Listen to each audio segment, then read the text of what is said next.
ಬೆಳಾಲು ಗ್ರಾಮದ ಕುಡೋಳು ಕೆರೆ ಮುಂಡ್ರೊಟ್ಟು ರಸ್ತೆಯಲ್ಲಿ ಮಾರ್ಚ್ 22ರಂದು ಬೆಳಿಗ್ಗೆ 1.5 ತಿಂಗಳ ಹೆಣ್ಣು ಮಗುವನ್ನು ಬಿಟ್ಟು ಹೋಗಿರುವ ಪ್ರಕರಣಕ್ಕೆ ರೋಚಕ ತಿರುವು ಲಭಿಸಿದ್ದು, ಮಗು ಬೆಳಾಲು ನಿವಾಸಿಯದ್ದು ಎಂಬುದು ಬಹಿರಂಗಗೊಂಡಿದೆ.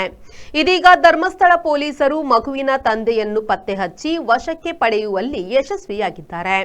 ಆರೋಪಿಗಳನ್ನು ಬೆಳ್ತಂಗಡಿ ತಾಲೂಕಿನ ಬೆಳಾಲು ಗ್ರಾಮದ ಮಾಯಾ ನಿವಾಸಿ ತಿಮ್ಮಪ್ಪ ಗೌಡರ ಮಗ, ಧರ್ಮಸ್ಥಳದಲ್ಲಿ ಸೆಕ್ಯೂರಿಟಿ ಕೆಲಸ ಮಾಡುತ್ತಿದ್ದ ರಂಜಿತ್ ಗೌಡ ಮತ್ತು ಧರ್ಮಸ್ಥಳ ಗ್ರಾಮದ ಕೊಲಂಗಾಜೆಯ ಮಂಗಳೂರಿನಲ್ಲಿ ಕೆಲಸ ಮಾಡುತ್ತಿದ್ದ ಸುಷ್ಮಿತಾ ಎಂದು ಗುರುತಿಸಲಾಗಿದೆ.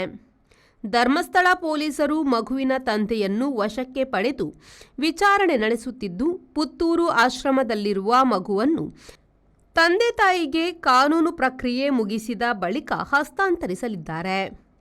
ಬೆಳಾಲಿನ ಕಾಡು ಪ್ರದೇಶದಲ್ಲಿ ಪತ್ತೆಯಾದ ಮಗುವನ್ನು ಸಾರ್ವಜನಿಕರು ರಕ್ಷಿಸಿ ಆರೈಕೆ ಮಾಡಿದ್ರು.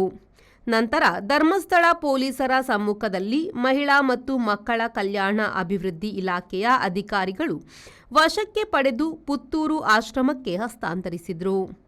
ಈ ಬಗ್ಗೆ ಕಾರ್ಯಾಚರಣೆಗಿಳಿದ ಧರ್ಮಸ್ಥಳ ಸಬ್ ಇನ್ಸ್ಪೆಕ್ಟರ್ ಸಮರ್ಥ ಆರ್ ಗಾಣಿಗೇರ ಮತ್ತು ತಂಡಕ್ಕೆ ಆರೋಪಿಗಳ ಬಗ್ಗೆ ಖಚಿತ ಮಾಹಿತಿ ಲಭಿಸಿದ್ದು, ಏಪ್ರಿಲ್ 2ರಂದು ರಾತ್ರಿ ಮಗುವಿನ ತಂದೆ ಬೆಳಾಲು ನಿವಾಸಿ ರಂಜಿತ್ ಗೌಡನನ್ನು ವಶಕ್ಕೆ ಪಡೆದು ವಿಚಾರಣೆ ನಡೆಸುತ್ತಿದ್ದಾರೆ. ಆರೋಪಿಗಳನ್ನು ಪತ್ತೆ ಹಚ್ಚುತ್ತಿದ್ದಂತೆಯೇ ಇದೀಗ ಇಬ್ಬರು ಕೂಡ ಸ್ವ ಇಚ್ಛೆಯಿಂದ 1 ವಾರದೊಳಗೆ ಮದುವೆಯಾಗುವುದಾಗಿ ಪೊಲೀಸರು ಹಾಗೂ ಮಹಿಳಾ ಮತ್ತು ಮಕ್ಕಳ ಕಲ್ಯಾಣ ಅಭಿವೃದ್ಧಿ ಇಲಾಖೆ ಅಧಿಕಾರಿಗಳ ಮುಂದೆ ಇಬ್ಬರ ಕುಟುಂಬಸ್ಥರು ಒಪ್ಪಿರುವುದಾಗಿ ತಿಳಿದುಬಂದಿದೆ. ಬ್ಯೂರೋ ರಿಪೋರ್ಟ್, ವಿ4 ನ್ಯೂಸ್, ಬೆಳ್ತಂಗಡಿ.